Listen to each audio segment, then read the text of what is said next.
As election season gets closer, 13 on Your Side has been talking with the candidates to help inform you, the voter, about your choices and where they stand. One of the major statewide offices on the ballot this year, Secretary of State.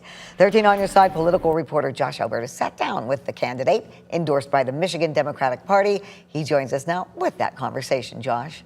Yeah, Juliet, this candidate, you may remember, was originally running for governor before switching to this race. He's now running to replace term-limited Democratic Secretary of State Jocelyn Benson, who is herself running for governor.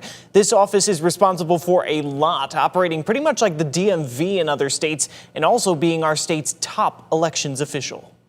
Garlin Gilchrist. It's a name that's been heard a lot in statewide politics over the last 8 years. Now, the software engineer by training and current lieutenant governor is running to be Secretary of State on what he sees as a background of relevant experience. At a time when technology poses so many challenges and opportunities and anxieties for people, I think it's important that we have leaders who actually understand how to use that stuff to work for people and to protect people from its harms. Gilchrist views his task, if elected, as building on a foundation that's already been laid and growing from there. We need to make sure that we're expanding the kiosk program that makes kiosks available in Meyer and other locations. We need to make sure that people can use online services effectively and bring things online that make sense to bring online for convenience purposes. I think Michigan should be one of the 20 states that does digital IDs as an option for people. Gilchrist secured his party's endorsement in mid-April as it seeks to keep all three major statewide offices in Democratic hands. I think that voters should have one question for the Secretary of State.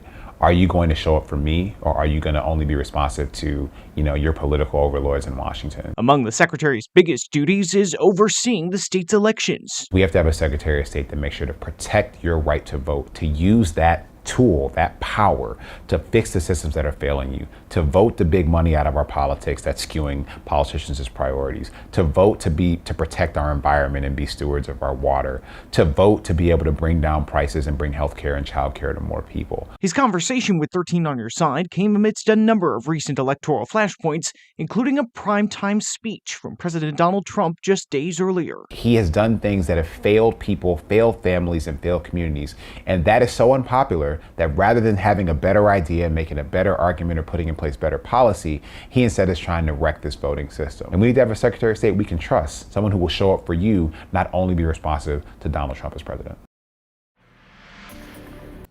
Now, Gilchrist again has the state Democratic Party's endorsement, but to make official general election picks for some offices like this one, parties will still have to nominate candidates at another round of conventions following the August primaries. The Democrats is set for August 29th.